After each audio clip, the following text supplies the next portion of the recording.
Olá pessoal, bem-vindo ao canal Investigação e Lei TV. Se você é novo aqui, inscreva-se no canal. Meu nome é Sandra Dir, sou advogada e ativista contra o tráfico humano toda terça e sexta, trazendo casos solucionados, casos sem solução e também de desaparecimentos misteriosos.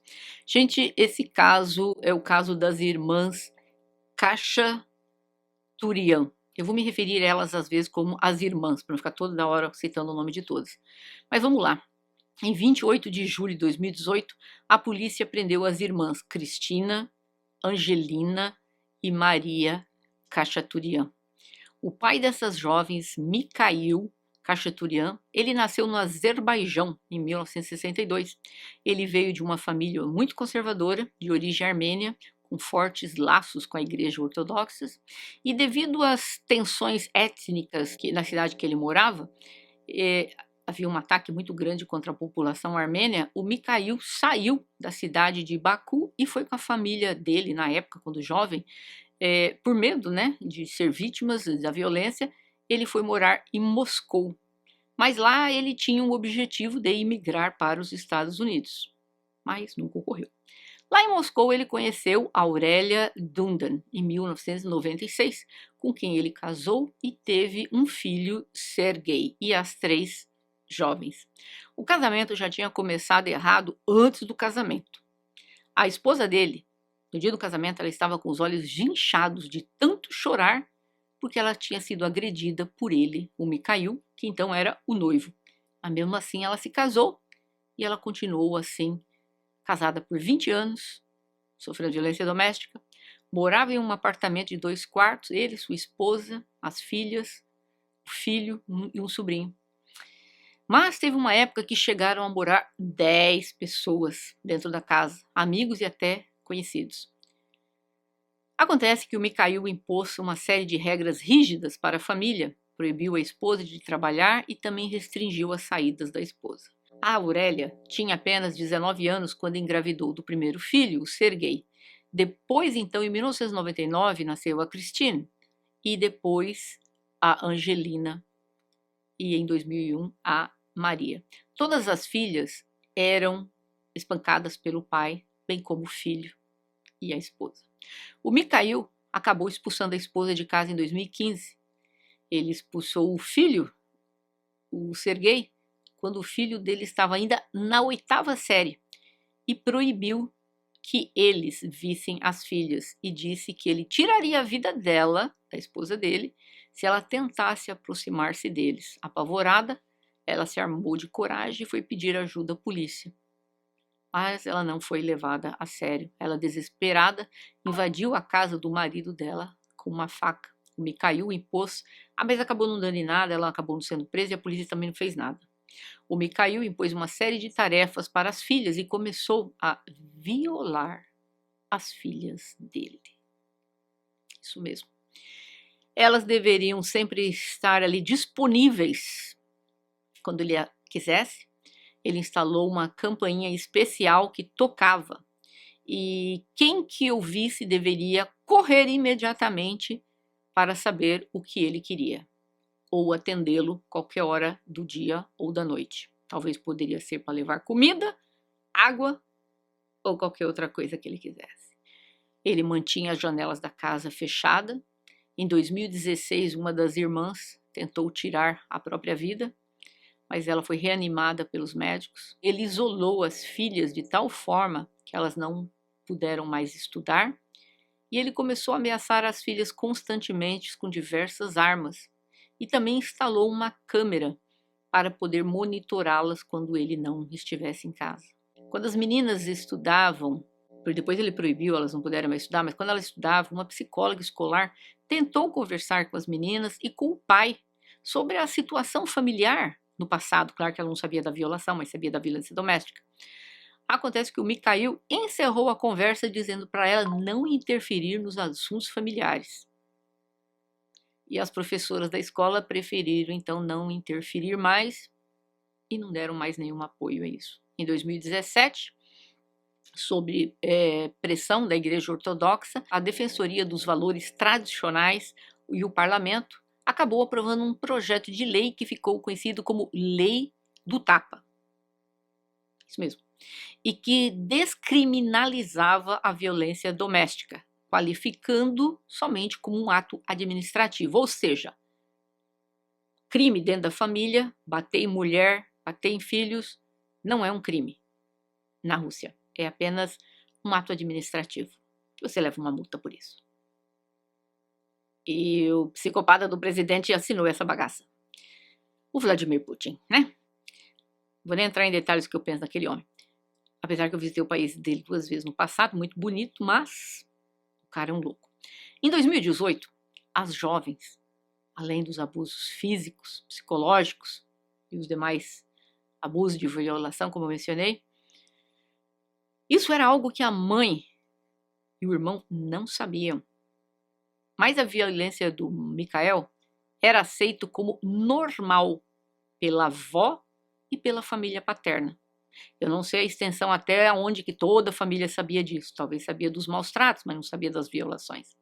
Em 27 de julho de 2018, Mikhail estava em um centro psiquiátrico e neurológico para tratamento. Não sei o que ele tinha que ele foi parar lá.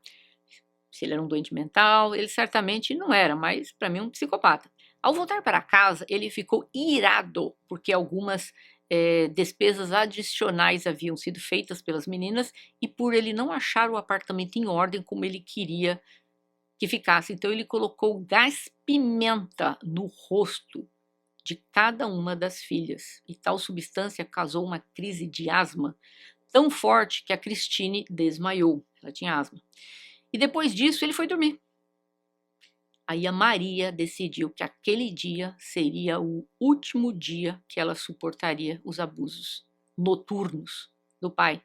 Enquanto o pai dormia no andar de baixo, no porão, a Maria e a Angelina, 18 anos, elas aproximaram-se do pai e o atingiram com um martelo na cabeça. Então, a sua irmã Maria, a de 17 anos, o atacou com um objeto de caça, como se fosse uma flecha, um arco, né, de flecha, que ele vivia ameaçando as filhas com isso. Só que aí, dentro do apartamento, aquela barulheira, aquela gritaria, a Cristina, de 19 anos, acordou. Ouvindo o barulho e vendo o que estava acontecendo, ela pegou a mesma lata de spray de pimenta que ele usou nas filhas e ela borrifou no rosto do pai dela. Então a Angelina pegou uma faca que estava na mão da Maria e deu o golpe final no pai dela. As adolescentes, desesperadas, resolveram fazer uns cortes leves nos braços para simular que o pai as atacou. E elas tentaram se defender. E elas chamaram a polícia. As autoridades encontraram o corpo do Mikhail, né? O relatório observou múltiplos cortes no peito, no pescoço, e a polícia apreendeu inúmeras armas de propriedades do Mikhail. No dia seguinte, a Christine, a Angelina e a Maria foram presas por serem as principais suspeitas de terem tirado a vida do pai. Mas durante o interrogatório, elas contaram sobre os anos que elas estavam sendo violadas pelo pai. E elas disseram que foram sistematicamente submetidas a todo tipo de tratamento cruel e desumano, além de terem sido abusadas como escravas durante muitos anos, as obrigando a ter relações com parentes contra a vontade delas. Isso mesmo. E amigos dele. Também testemunharam sobre mais de 10 incidentes, violações, que elas tinham sofrido na mão dele. Um exame médico confirmou que as jovens tinham lesões resultantes de violações. Em 30 de julho de 2018, uma audiência de prisão preventiva foi realizada no Tribunal de Moscou. Durante o julgamento, os investigadores aumentaram as acusações de simples homicídio para homicídio qualificado, o que resultaria em uma punição mais severa para as 3 adolescentes. Em 31 de julho, representantes da Comissão de Vigilância Pública de Moscou, eles visitaram as irmãs no Centro Penitenciário Preventivo para Mulheres e Jovens e relataram que após a prisão, haviam irregularidades praticadas pela polícia, porque a polícia, quando interrogou as jovens, segundo a comissão, eles nunca explicaram os direitos delas, né? E quando elas estavam prestando esclarecimentos, sem a presença de aconselhamento dos seus advogados. Eles teriam que ter dito para elas que elas teriam direito a um advogado, e eles não fizeram isso. Os investigadores receberam cópias dos vídeos das câmeras de vigilância da casa da família e realizaram uma reconstrução da cena do crime. Segundo os investigadores, eles concluíram que as irmãs agiram em conjunto e que a irmã mais nova, Maria, atacou o seu pai com uma arma, arma branca, tá? Pelo menos 35 vezes. Os 3 advogados de defesa, Alex Lipser, Alex Parin e Jaslov Pacu, insistiram que as jovens viviam em um ambiente de constante ameaça às suas próprias vidas, praticamente isoladas do mundo exterior por ordem de seu pai. Elas estavam certas que era impossível obter ajuda externa e estavam desesperadas. E as ações das adolescentes eram para parar a violência inevitável que eram cometidas contra elas por tantos anos. Aí, de acordo com a equipe dos defensores, elas agiram em legítima defesa.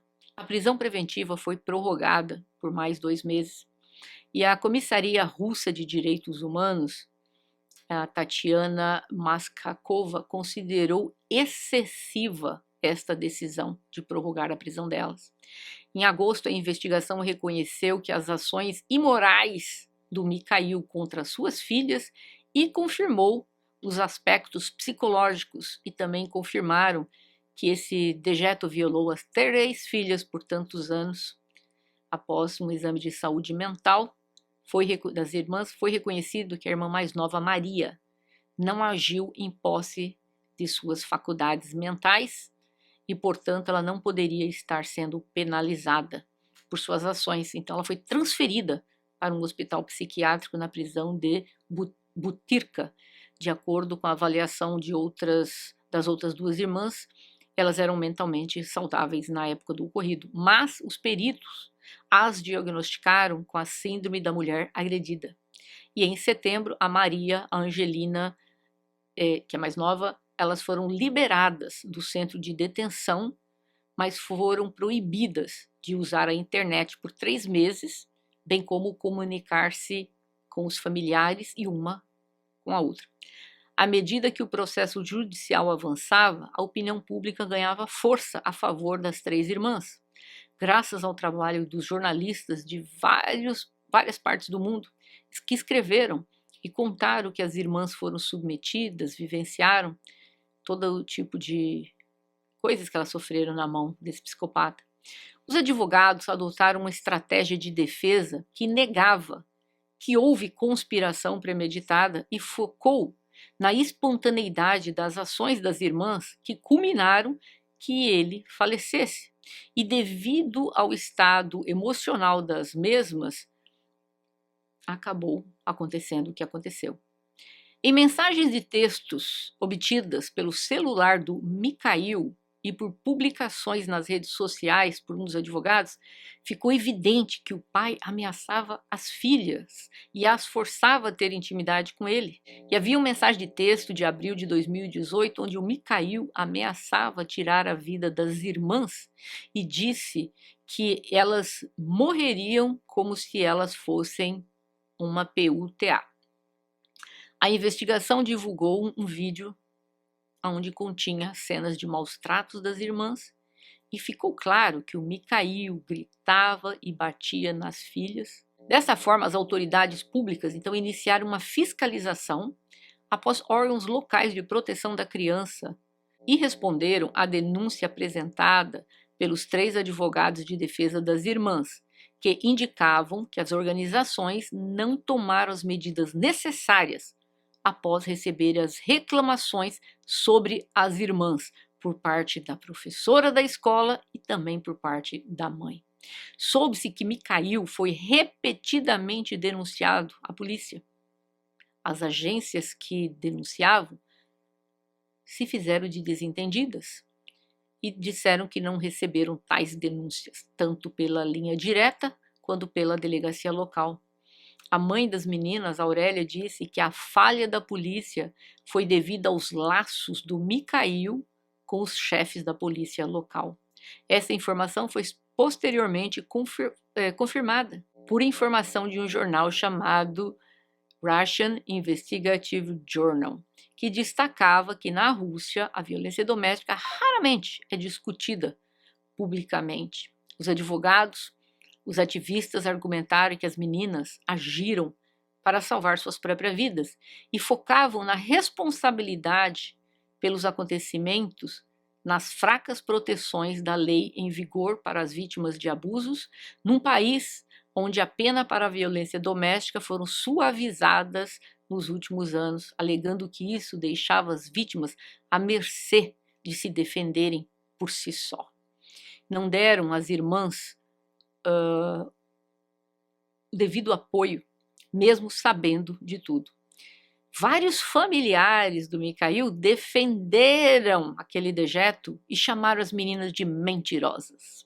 Afirmaram que a violência doméstica era simplesmente resposta do pai às provocações das filhas.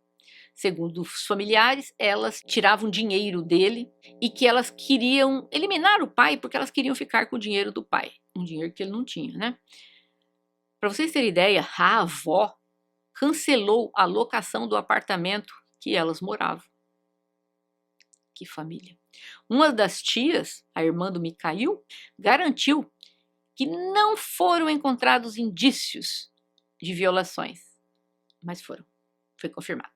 A polícia confirmou, né, que foi, mas claro, a irmã do dejeto defendendo o irmão, deve não prestar como ele, dizendo que nada disso era verdade. Um dos tios apresentou uma petição contra a libertação das suas sobrinhas. Por que será, né? O caso provocou uma forte reação pública e foi repetidamente analisado e discutido o caso dela nos canais de televisão estatais e tal. Em janeiro, o Ministério Público confirmou que as acusações feitas pela defesa de que as meninas sofreram constantes espancamentos, humilhações, ameaças, abusos, violações, isso desenvolveu como se fosse um exagero. A promotoria queria dizer que não era bem assim. O cara não prestava, mas também não era desse jeito como as meninas estavam dizendo. Estranho. Tinha laudo falando das violações. E ele vem dizer que a história não era bem assim. Como a história não era bem assim? O que precisa ser? Não tem que ter violação da sua filha. É um absurdo. As irmãs podem enfrentar 20 anos de prisão sob a acusação de terem premeditado a morte. Em 28 de julho, a cobertura do caso se tornou tão ampla nos meios de comunicação que gerou um clamor público em grande escala. E ativistas começaram a ali estarem manifestando-se e a coisa se tornou uma coisa gigantesca em Moscou, também na cidade de São Petersburgo. E outras cidades, todos os ativistas organizaram manifestações pedindo às autoridades a reclassificação do caso, ou seja, para a legítima defesa. As jovens contaram também com o apoio de cantores famosos, jornalistas, organizações governamentais, celebridades, ou seja, até um antigo candidato presidencial também pediu isso, ou seja, estava muito focado na mídia o caso dela, das moças, e todo mundo dizendo que foi legítima defesa. Apoiadores das irmãs lançaram uma petição à comissão de investigação para encerrar o processo criminal e até junho de 2019, 115 mil pessoas já tinham assinado a petição. E então, em 11 de julho de 2019, a comissão de investigação planejou acusar o Mikhail, já falecido, por violação das filhas. Isso foi incrível, né? Você vai processar uma pessoa que já faleceu. Mas eles fizeram. Então, no final de 2019, o promotor estava ali acusando que o caso foi premeditado, primeiro, porque o Mikhail estava dormindo, e segundo, porque as irmãs coordenaram o ataque. Mas no início de 2020 foi relatado que o vice-inspetor-geral se recusou a estabelecer uma acusação contra as irmãs, sugerindo que os investigadores reclassificassem as acusações para legítima defesa. E no dia 31 de julho de 2020, começou em Moscou o julgamento das duas irmãs mais velhas, Cristina e Angelina, que foram julgadas juntas no mesmo processo. A Maria, que era menor de idade na época do crime, ela foi autuada pelo crime quando ela completou 18 anos. E o caso foi levado ao Tribunal Municipal de Moscou, que aceitou uma petição dos advogados da Cristina e da Angelina para que o caso fosse ouvido por um júri. Maria foi declarada incapaz de ser julgada. O promotor que acusou as irmãs de crime premeditado disse que o crime deveria ser reclassificado, então, para a legítima defesa. Mas os investigadores protestaram contra isso. Pelo visto, os investigadores na Rússia têm poderes para isso. Nem nos Estados Unidos tem isso e nem no Brasil. A polícia faz a investigação inicial, depois vai para a promotoria. O que a promotoria decidir está decidido. Aí os policiais lá não se metem mais. Mas, pelo visto, não é assim na Rússia. O caso que restou, o caso pós-morte contra o Mikhail, também deu-se início no Tribunal Distrital em Moscou, sob a acusação de violação das filhas e por causar tormento contra as meninas. E durante a investigação foi reconhecida a categoria de vítimas das três irmãs. Os peritos declararam que as irmãs foram manipuladas através de intimidações, manifestações de violência, crueldade, insultos, humilhações, abusos físicos e violações, além de divulgar material audiovisual com imagens íntimas explícitas das irmãs, causando assim mais danos psicológicos. Tanto psicólogos, psiquiátricas e médicos constataram que o Mikhail era um criminoso com preferência para crianças. O Pedro, que vocês sabem o que é, que eu não posso dizer o nome aqui. Mas uma advogada que representou o falecido, a Olga Kalova, solicitou a anulação dessas acusações de violação e em 29 de maio de 2022 foi declarado ele como autor das violações contra as filhas e de distribuição de material de caráter explícito, e que a crueldade com as suas próprias filhas fizeram que elas se colocassem na posição de vítimas.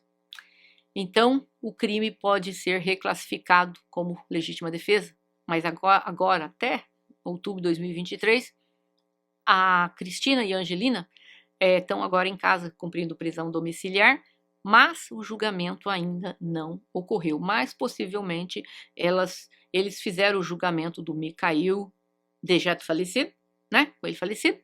Isso não acontece no Brasil, não acontece nos Estados Unidos, ninguém vai julgar quem já partiu, mas julgaram, confirmaram que ele fez isso com as meninas e tal, que ele foi culpado e que elas agiram em legítima defesa. Então agora, com esta sentença, eles vão apresentar a sentença para o julgamento das meninas.